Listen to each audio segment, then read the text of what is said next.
I'm going to take a bent over row and we're going to take it and do it on the ball. One of the reasons I love to do this is that I can really get the glutes involved in this movement, which is really, really important for any sort of low back pain that you're having.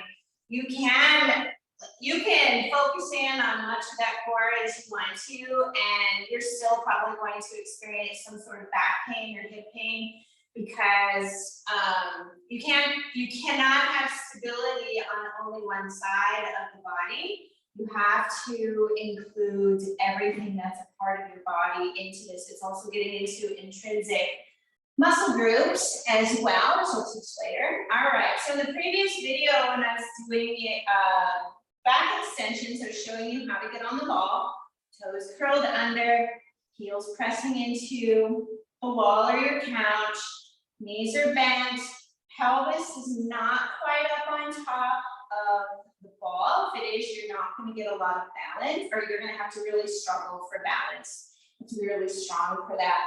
The wider your feet go, the more base of support that you have, so the stronger you get, you can bring the feet in closer. Okay, so just holding this position right here, it's my glutes that are holding me up the whole time.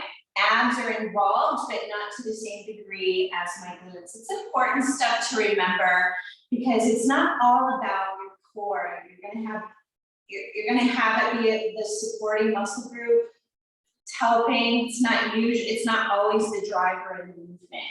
Okay, so when you do your bent over row on the ball, so you're gonna come down. Now this is where my abs become a bigger player because I'm not in an extension-based type of placement. Grab your weight.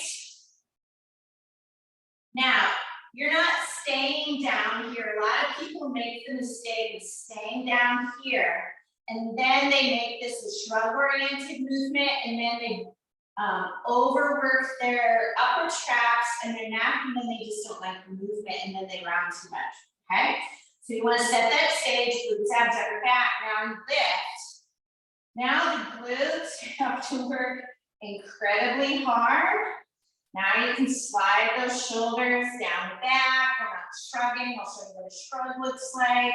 We're not trying to use upper trap. You want to slide those shoulders down the back, glue them down. And think middle of the shoulder blade that's lifting. Lower that weight. Roll back. Here's your back extension. You can also turn that into a bent over flat. I'll do another video on that. Technique's slightly different. There's your bent over row.